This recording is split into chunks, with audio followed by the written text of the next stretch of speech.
রাজধানীর পিলখানায় বিডিআর ম্যাসাকারের পরিকল্পনা আগে থেকেই জানতেন তৎকালীন প্রধানমন্ত্রী শেখ হাসিনা।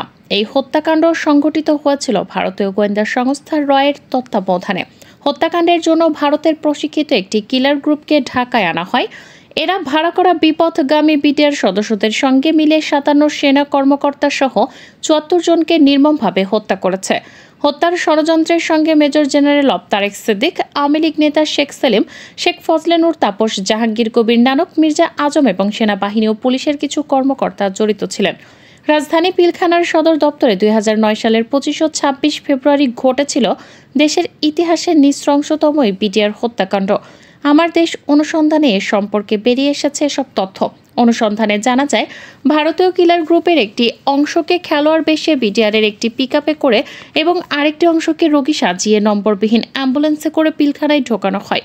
রাতে অ্যাম্বুলেন্সে করে তারা পিলখানা ত্যাগও করে। সংশ্লিষ্ট সূত্রের ধারণা, ভারতীয় কিলার গ্রুপটিকে ২৫ ফেব্রুয়ারি রাতে বিমানের দুবাইগামী ফ্লাইটে তুলে দেওয়া হয়। এজন্য ফ্লাইটটি ২ ঘন্টা বিলম্বে ছাড়ে। আরও জানা গেছে, ভারতের গোয়েন্দা সংস্থা রয়ের লোকজন ও কিলার গ্রুপের সদস্যরা ফার্মগেটে অবস্থিত তৎকালীন স্বরাষ্ট্রমন্ত্রী সাহারা খাতুনের হোটেল ইম্পেরিয়াল ব্যবহার করেছে। নাম পরিচয় গোপন রেখে ইম্পেরিয়াল হোটেলে তারা অবস্থান নিয়েছিলেন। পিলখানায় সংঘটিত ঘটনা বিডিআর বিদ্রোহ হিসেবে চালানো হলেও এটি ছিল একটি পরিকল্পিত হত্যাকাণ্ড। সেনাপ্রধান হিসেবে বিডিআর হত্যা মোকাবেলা তথা সেনা কর্মকর্তাদের বাঁচাতে ব্যর্থ হয়েছেন জেনারেল মইনু আহমেদ। হত্যাকাণ্ডের দায় তিনি এড়াতে পারেন না। অনুসন্ধানে আরও জানা যায়, বিডিআর হত্যাকাণ্ডের পিলখানার সিসিটিভি ফুটেজ সহ গুরুত্বপূর্ণ আলামত ধ্বংস করে দেন ঘটনার পরপর দায়িত্ব পাওয়া BDR DG lieutenant general Moinul ইসলাম।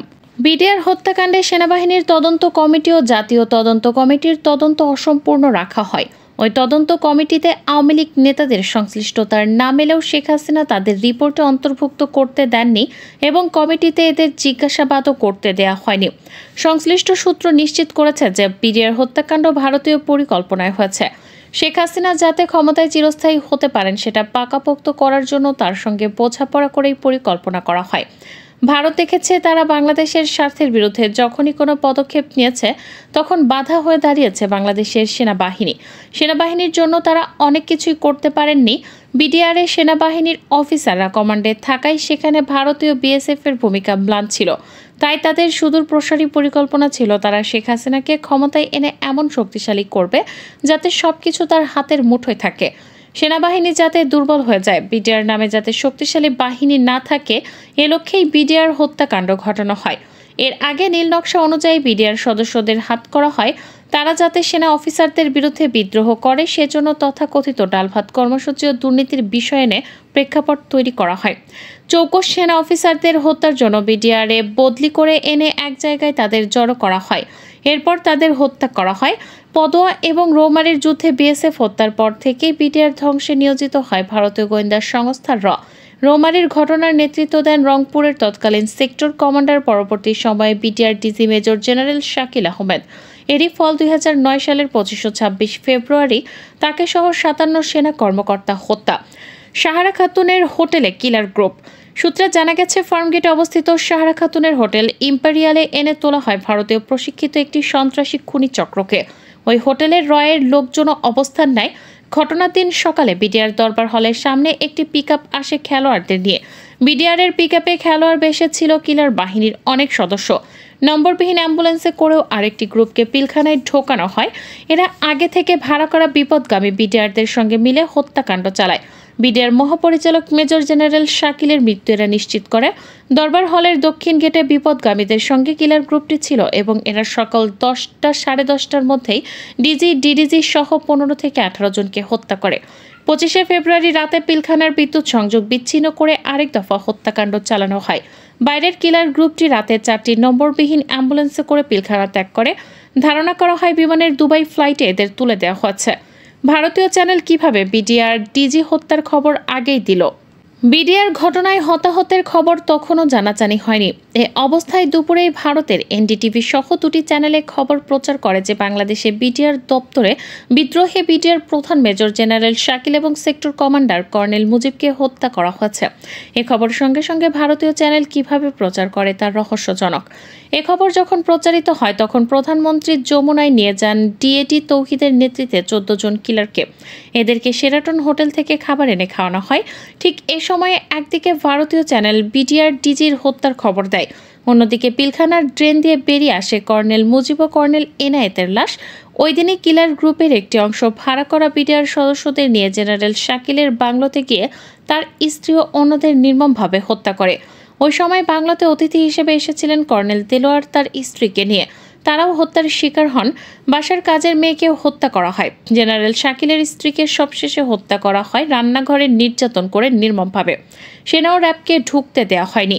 সূত্র আরও জানায়, 25 ফেব্রুয়ারি পিলখানায় ঘটনার খবর পেয়ে 10টার মধ্যেই ঘটনাস্থলে পৌঁছে র্যাবের একটি টহল দল। এই টহল দলটি তখন বেড়িবাঁধের টহলে ছিল। এরপর র্যাবের অন্য সদস্যরাও আসেন, কিন্তু পিলখানায় তাদের ঢুকতে দেওয়া হয়নি। মিরপুরে ফায়ারিং রেঞ্জে ছিল 46 ব্রিগেডের একটি আর্টিলারি ইউনিট। এই ইউনিট প্রথমে আসে পিলখানার কাছে, কিন্তু তাদের ঢুকতে দেওয়া হয়নি। র্যাব এবং সেনা অগ্র দলটিকে তখন পিলখানায় ঢুকতে দেওয়া হলে ঘটনা এত দূরে গড়াতো না, কারণ ভেতরে ডিউটিরত বিডিআর সদস্যদের কাছে যে সংখ্যক অস্ত্র গোলাবারুদ ছিল তার কয়েক গুণ বেশি অস্ত্র গোলাবারুদ ছিল সেনাবাহিনী ও র্যাবের তাৎক্ষণিক আসা দল দুটির কাছে। এরা ঢুকতে পারলে সহজেই পরিস্থিতি নিয়ন্ত্রণে এসে যেত, কিন্তু তাদের ঢোকার অনুমতি দেওয়া হয়নি। তখনই পুলিশের একটি দল ঘটনাস্থলে গিয়েছিল। বিডিআরের কর্নেল রেজানুর ও কর্নেল শামস প্রশাসনিক দায়িত্বে ছিলেন। তারা ভেতরে ঢুকতে অনুমতি দেননি। অথচ সাংবাদিক মুন্নি সাহা 10টার পর থেকেই পিলখানার প্রধান গেটে গিয়ে বিডিআর এর ডিএটি জওয়ানদের সাক্ষাৎকার নিয়ে এটিএনএ লাইভ করেন। এতে ডাল ভাত কর্মসূচির দুর্নীতির জন্য বিডিআর অসন্তোষ থেকে বিদ্রোহ হচ্ছে প্রচার করা হয়। এটাও রহস্যজনক। সংশ্লিষ্ট সূত্রের প্রশ্ন, সেদিন কেন র্যাবকে ঢুকতে দেয়া হলো না, কেন সেনা অগ্রদলকে ঢুকতে দেয়া হলো না, কেন মুন্নি সাহা ঘটনার পরপরই এমন উদ্দেশ্যমূলক খবর প্রচার করতে থাকলেন? বিদ্রোহীরা কেন নানক ছাড়া কারো সঙ্গে কথা বলবে না বলল? গোয়েন্দা সংস্থা কেন বলল তাদের কোনো গোয়েন্দা নজরদারি পিলখানায় ছিল না? প্রশ্নের সৃষ্টি হচ্ছে প্রধানমন্ত্রীর কাছে। যমুনায় যে 14 জন কিলারকে নেওয়া হলো তাদের সিলেক্ট করলো কে? ডিজিএফআই পিলখানা প্রধান গেটের কাছে আমবালা মিষ্টির দোকানে ক্যাম্প করেছিল। তারা সেখানে কি কাজ করেছে? পিকআপে করে যারা দরবারের সামনে গেল তারা কারা ছিল? পিলখানা ঘটনায় গোয়েন্দা ব্যর্থতা ছিল রহস্যজনক। বিডিআর প্যারেডের আগে থেকেই কিছু ঘটনা ঘটছে। 22শে ফেব্রুয়ারি একটি লিফলেট বিতরণ হয়েছে। পিলখানার সর্বত্র লিফলেট লাগিয়ে দেওয়া হয়। ওই সময় অস্ত্র ভান্ডার থেকে 2টি অস্ত্র খোয়া যায়। শোনা যায় ফজলে নূর তাপস বিডিআর এর 25টি পোশাক বানিয়ে বাইরে নিয়ে গেছেন, কিন্তু এসব কিছুই জানতো না ডিজিএফআই। মেজর জেনারেল মোল্লা আকবর ওই লিফলেট পাওয়া সত্ত্বেও কোনো ব্যবস্থা নেননি। পরে বলেছেন, আমাদের এজেন্ট পিলখানার ভেতরে ছিল না। এত বড় একটা ঘটনা ঘটলো আর তিনি জানেন না বা তাদের লোক নিয়োজিত করেননি, তা কি বিশ্বাসযোগ্য? আসলে গোয়েন্দা ব্যর্থতার চেয়ে অবস্থা দৃষ্টে মনে হয় ডিজিএফআই এর একটি অংশ এই চক্রান্তের সঙ্গে ছিল তখন। ব্ল্যাঙ্ক অ্যামুনিশন কোথা থেকে এলো? ঘটনার দিন বিপুল ব্ল্যাঙ্ক ফায়ার হচ্ছে পিলখানায়। ব্ল্যাঙ্ক অ্যামুনিশন ট্রেনিংয়ে ব্যবহার করা হয়। পিলখানায় ব্ল্যাঙ্ক অ্যামুনিশন থাকার কথা নয়। এত ব্ল্যাঙ্ক অ্যামুনিশন কোথা থেকে এলো, এটাও রহস্যজনক। পিলখানায় গার্ডের দায়িত্বে বিডিআরে যারা ছিলেন তাদের হাতে যে সংখ্যক অস্ত্র গোলাবারুদ ছিল তার চেয়ে কয়েক গুণ বেশি ছিল বাইরের অপেক্ষমান সেনাবাহিনীর টিম ও র্যাবের কাছে। পিলখানায় বড় জোর 3 থেকে 5 হাজার গুলি ছিল ডিউটিরতদের কাছে, আর বাইরের সেনাদল ও র্যাবের কাছে ছিল 10 হাজারের বেশি গুলি।